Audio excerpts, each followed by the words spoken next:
तो next topic जो हमारा है वो होगा magnetic dipole due to revolving electron. अगर याद होगा ये वाले चैप्टर के स्टार्टिंग में हम तुम लोग को ये बताए थे कि अगर एक मैग्नेट जो है हर एक मटेरियल में मैग्नेटिक मोमेंट होता है, मैग्नेटिक डाइपोल मोमेंट होता है। कहाँ पे होता है?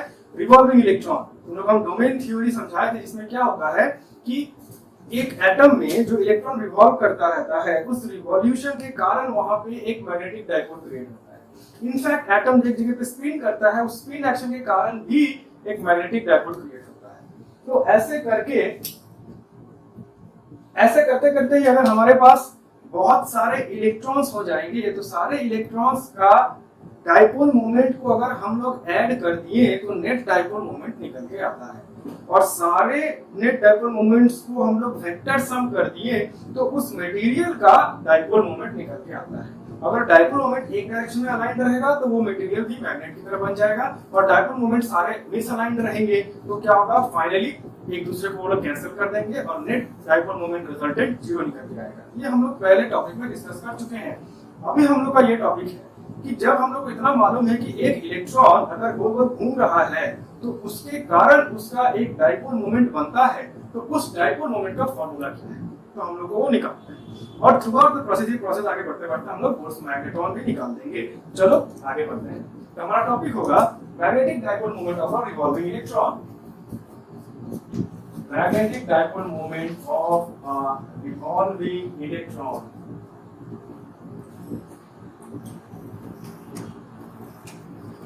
तो सिचुएशन हमारा यहाँ पे कुछ ऐसा होगा कि हम लोग एक इलेक्ट्रॉन ले रहे हैं जो कि न्यूक्लियस का जो कि पॉजिटिवली चार्ज है, इर्द गिर्द उसका गोल गोल घूम रहा है। अब जो घूम रहा है उसका हम लोग डिजाइन बना लेते हैं, डायग्राम हमारा काम आएगा ये वाला डायग्राम। तो मान लो ये हो गया उसके घूमने का ऑर्बिट। इस ऑर्बिट में वो इलेक्ट्रॉन घूमने जा रहा है। Let this be an anti-clockwise motion। ये इस तरीके से रखा गया फ्लैट, तो हम फ्लैट तो बना नहीं सकते, इसलिए क्या कि थोड़ा टिल्ट करके निकाल रहे हैं। ऐसे करके ये इलेक्ट्रॉन घूम रहा है। And we know that the motion, the direction of the motion opposite to the direction of the flow of the electron is considered as the direction of the flow of current। सीधे शब्दों में जिधर electron flow हो रहा है उसी के उल्टे डायरेक्शन को हम लोग पकड़ते हैं करंट का फ्लो। नाउ अगर ये इलेक्ट्रॉन ऐसे घूम रहा है तो हम लोग यहाँ पे इमेजिन कर सकते हैं कि करंट इसका उल्टा डायरेक्शन में घूम रहा है इस तरीके से, यानी ये हो गया करंट का लूप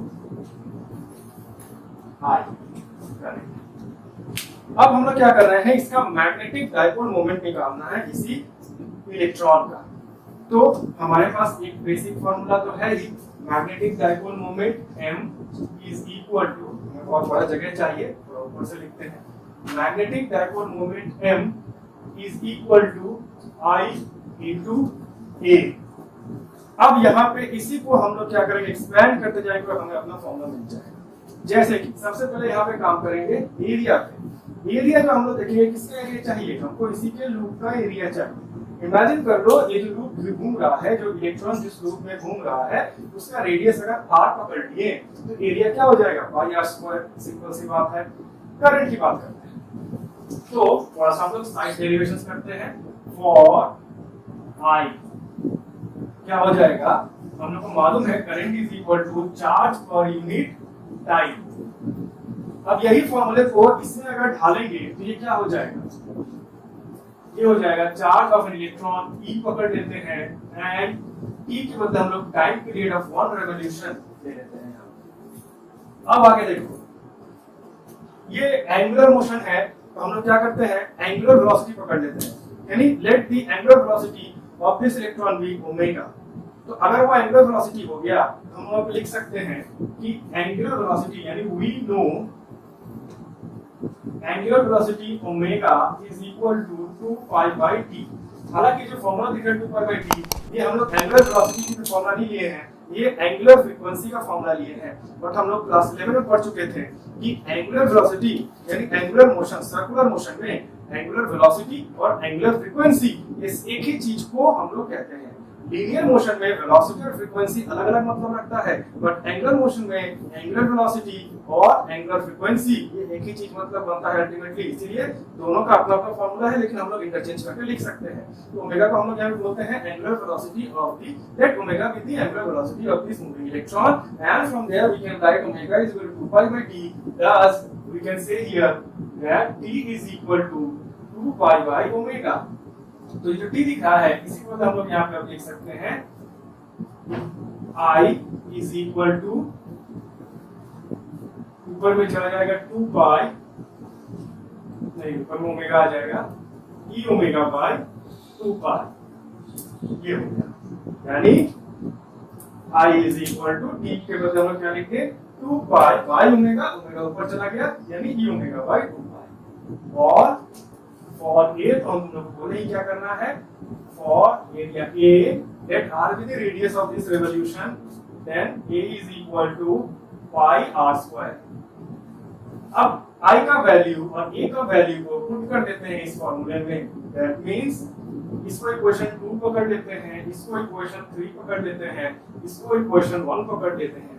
यहाँ पे लिख सकते हैं फ्रॉम इक्वेशन 1 2 एंड 3, तीनों को अगर मिला दे तो हम लोग यहाँ पे लिख सकते हैं m is equal to e omega by 2 pi into pi r square। अब यहाँ पे पाई पाई कट जाएगा, ये हमारा बन जाएगा e omega r square by, now multiply this equation with m by m, m by m से इसको मल्टीप्लाई कर देंगे। What is m? m is the mass of electron. तो मास ऑफ इलेक्ट्रॉन से अगर इसको हम मल्टीप्लाई करते हैं, multiplying this with mass of electron by mass of electron, अगर इन दोनों को काट दे तो 1 हो जाएगा। That means we are not changing the actual equation, और ना ही हम लोग इसका डायमेंशनली चेंज कर रहे हैं इसको, इसलिए ये हम कर सकते हैं m by m से इसको मल्टीप्लाई कर सकते हैं। But after multiplication what we get, m is equal to, यहां पे हम लोग लिख सकते हैं e by 2, थोड़ा अलग अलग लिखते हैं जरूरत पड़ेगा। Magnetic dipole moment is equal to E by 2 me multiplied by m r square omega, m r square omega। ये जो लिखे हम लोग ऐसे करके, ये जो दिख रहा है m r square omega, m r square omega का मतलब होता है एंगुलर मोमेंटम L। ये हम लोगों ने क्लास 11 में ही कर लिया था। तो एंगुलर मोमेंटम अगर हम यहाँ पे लिख देते हैं, now the formula becomes m is equal to e by 2me into l। ये हो गया हम लोगों का फॉर्मूला इस चीज का, magnetic dipole moment of an electron revolving around a nucleus.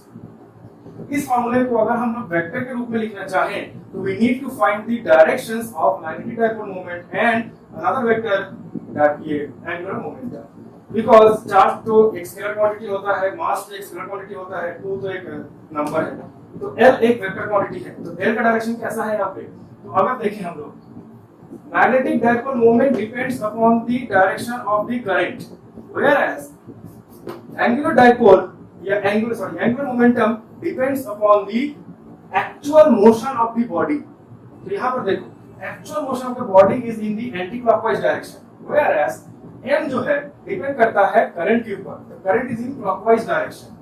दोनों में ही हम लोग राइट हैंड थंब रूल लगाएंगे।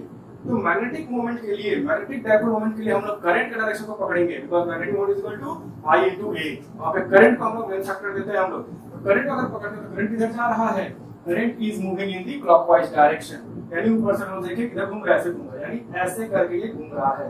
उंगलियों को भी ऐसे अगर घुमाएंगे, ऐसे करके तो डायरेक्शन किधर दिखा रहा है, नीचे की तरफ दिखा रहा है। That means the direction of magnetic dipole moment is downwards। ये हो गया मैग्नेटिक डाइपोल मोमेंट्स नीचे की तरफ। But if we consider the direction of the angular momentum L, यानी एंगुलर मोमेंटम क्या होता है, एक रोटेशनल, जो बॉडी जो गोल पर घूम रहा है उसका एंगुलर मोमेंटम। तो यहाँ पे करंट नहीं घूम रहा है, यहाँ पे घूम रहा है इलेक्ट्रॉन। तो इलेक्ट्रॉन को अगर देखें घूम कैसे रहा है, ऐसे घूम रहा है। यानी उंगलियों को भी हम ऐसे अगर घुमाएं ऐसे करके तो डायरेक्शन हमको क्या दिखा दे रहा है, ऊपर की तरफ है हम लोग का एंगुलर मोमेंटम। तो we get the angular momentum in this direction. ये रहा। Now we can see that the direction of the angular momentum and the direction of the magnetic dipole moment both are in opposite direction. इसीलिए जब इसको हम लोग vector quantity में लिखेंगे, यानी इन vector notation, we can write this as magnetic dipole moment is equal to negative of E by 2mE into L vector। एक negative sign देना जरूरी है so as to show the direction। ये negative sign को हम लोग calculation पे डाल के ला सकते हैं। कैसे करके, यहाँ पे I is equal to Q by T, और Q का वैल्यू क्या है, इलेक्ट्रॉन का वैल्यू, और इलेक्ट्रॉन का चार्ज क्या है, नेगेटिव। अगर हम लोग यहीं पे नेगेटिव पुट कर दिए तो ये चीजें यहाँ पर भी नेगेटिव आएगा, यहाँ पर भी नेगेटिव आएगा, यहाँ पर भी नेगेटिव आएगा, यहाँ पर भी नेगेटिव आएगा, अल्टीमेटली यहाँ पर भी नेगेटिव आ जाएगा। तब तुम लोग चाहो तो यहाँ पे बिना ये लॉजिक डाले ही हम लोग M और L में वेक्टर डाल सकते हैं, वहां पे नेगेटिव पहले से ही रहेगा। तब हम लोग इस नेगेटिव जो नेगेटिव दिया रहेगा उसका एक्सप्लेनेशन देना पड़ेगा कि दिस नेगेटिव साइन, यहाँ पे लिख दो, वैसे भी तुम लोग लिख दोगे कि this negative sign gives us the idea about the direction of the magnetic dipole moment and the angular momentum. That means magnetic dipole moment and angular momentum are opposite to each other. तो ये रहा हमारा formula, यानी ये जो दिख रहा है हम लोग का यहाँ पे formula of the magnetic dipole moment created by the revolving electron। अब जैसा कि प्रॉमिस किए थे कि we will make this thing a bit harder, a bit complicated, या थोड़ा सा पढ़ना, दोनों में से कोई भी एक चीज किया जा सकता है। यानी हमारा हमेशा ही यही मेहनत रहता है कि आसान चीज हो, स्टूडेंट्स को नहीं दिया जाए, इजी कोई चीज आ जाए तो we will make them unnecessarily elongated or difficult। So ये जो चीज दिख रहा है ना, इसी को थोड़ा सा हम लोग चलो मॉडिफाई करते हैं। चले जाते हैं थोड़े से वक्त में पीछे, जब हमारा एटम्स की दुनिया में खोज हो रही थी, एटम्स क्या होता है उसके रूल्स को एस्टैब्लिश किया जा रहा था। रदरफोर्ड के बाद बहुत देर बाद आए थे नील बोर। नील बोर ने क्या किया था, उन्होंने कुछ पोस्टुलेट्स दिए थे। दोस पोस्टुलेट्स, उन सारे पोस्टुलेट्स के बेसिस पे ही हमारा मॉडर्न फिजिक्स कहो या केमिस्ट्री करो, जो कि एटम्स के इर्द घूमता है, वो एस्टैब्लिश हुआ था। और उसी पोस्टुलेट्स में एक बड़ा ही फेमस पोस्टुलेट है जो हम लोगों को एक बहुत ही बड़ा डाउट क्लियर करके देता है। उससे पहले हमारे पास जो रूल था, वो रूल के हिसाब से it could not explain the existence of anything, क्योंकि उस रूल के हिसाब से स्पाइरली घूमते एनर्जी लूज करते that electron should collide with the nucleus। ये सारी चीज के बारे में हम लोग एटम के चैप्टर में पढ़ेंगे, but for now we are only focus on that special postulate which was given by Bohr. Bohr said that, अच्छा ये याद रखा होगा तुम लोगों ने, बचपन से तो पढ़ते आ रहे हो एटम्स के बारे में, तो एक चीज देखे होगे कि अगर न्यूक्लियस रहता है तो इलेक्ट्रॉन क्या करता है, उसका इर्द फिक्स ऑर्बिट में ही घूमता है। ये तुम लोगों को अब वो फिक्स ऑर्बिट में क्यों घूमता है, क्योंकि इसी का रीजन दिया था नील बोर ने। उन्होंने ये बताया था कि वो ऑर्बिट्स जिनका एंगुलर मोमेंटम का वैल्यू, जिनका ऑर्बिट का एंगुलर मोमेंटम नहीं होता है, उस ऑर्बिट में अगर कोई ऑब्जेक्ट घूमेगा तो उस ऑब्जेक्ट का जो एंगुलर मोमेंटम होगा, उसका एंगुलर मोमेंटम अगर h by 2 पाई का इंटीग्रल वैल्यूज में रहेगा तो वहां पे इलेक्ट्रॉन एग्जिस्ट कर सकता है, क्योंकि h by 2 पाई का वैल्यू अगर एंगुलर मोमेंटम हासिल कर लेता है then it will achieve stability, वो फर्दर एनर्जी रेडिएट नहीं करेगा। सिंपल कहने का मतलब ये हो गया कि अकॉर्डिंग टू बोर्स पोस्टुलेट, हम लोग यहाँ पे लिख सकते हैं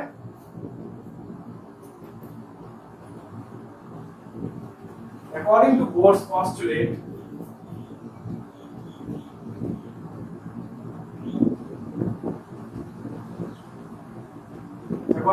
postulate, an electron can exist only in those orbits whose value of angular momentum should be, वो पूरा चीज हम यहाँ पे लिख नहीं रहे हैं, वो समझ जाना तुम लोग।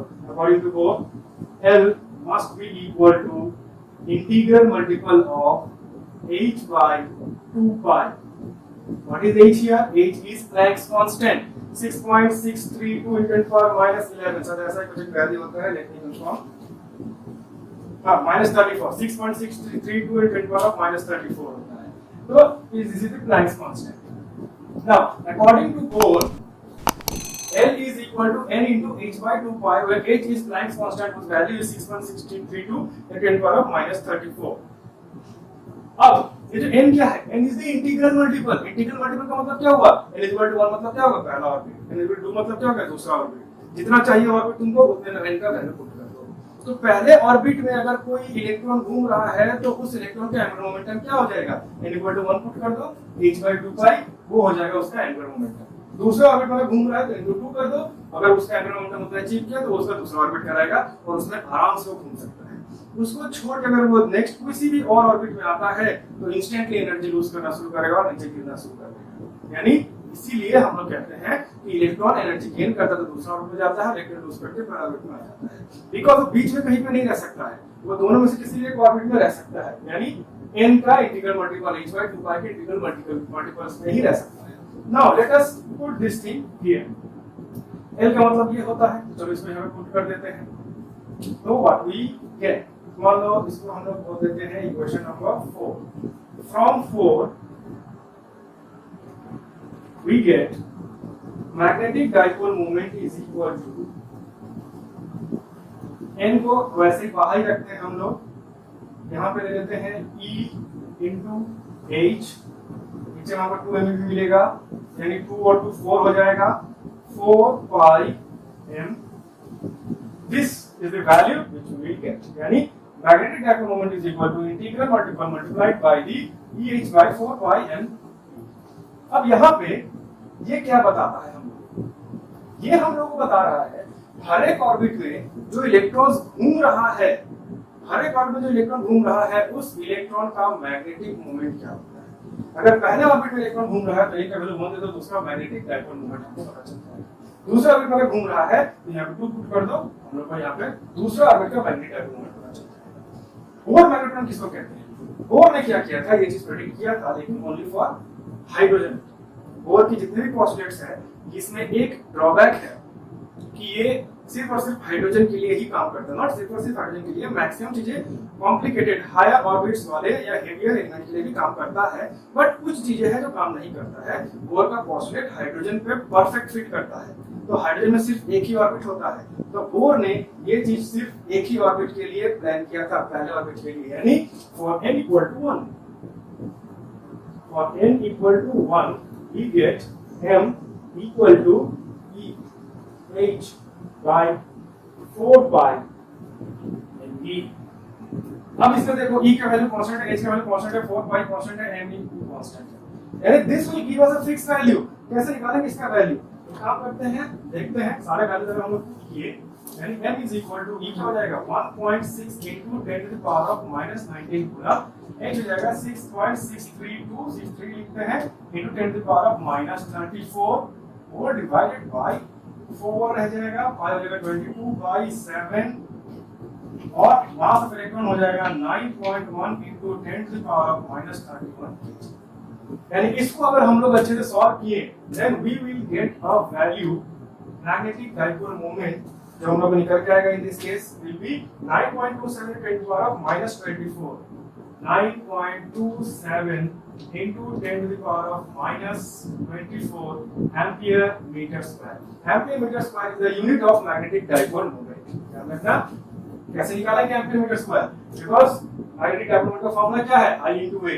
ये क्या होगा? मीटर स्क्वायर, और इसका क्या आ जाएगा? Ampere. Ampere metre square. Simple सी बात है. मैग्नेटिक डाइपोल मोमेंट ये है. अब ये जो दिख रहा है ना, ये किसका वैल्यू है? EH by 4 pi m. n घटा दो, n का 2 कर दो तो into this 2 कर दो, यानी into this 2.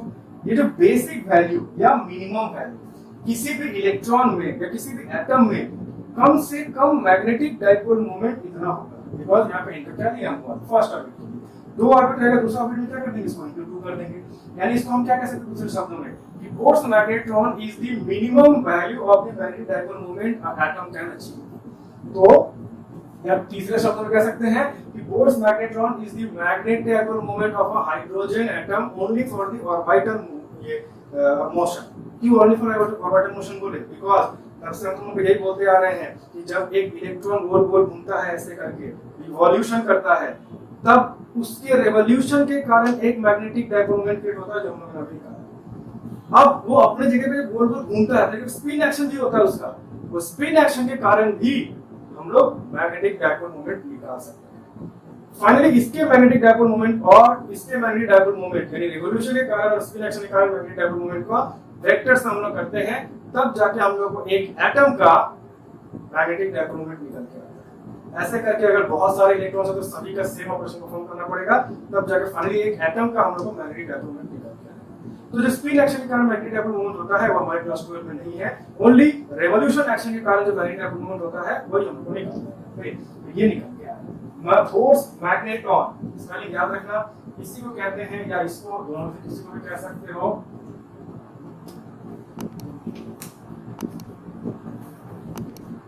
फोर्स मैग्नेटॉन, दोनों से किसी को भी कह सकते हो।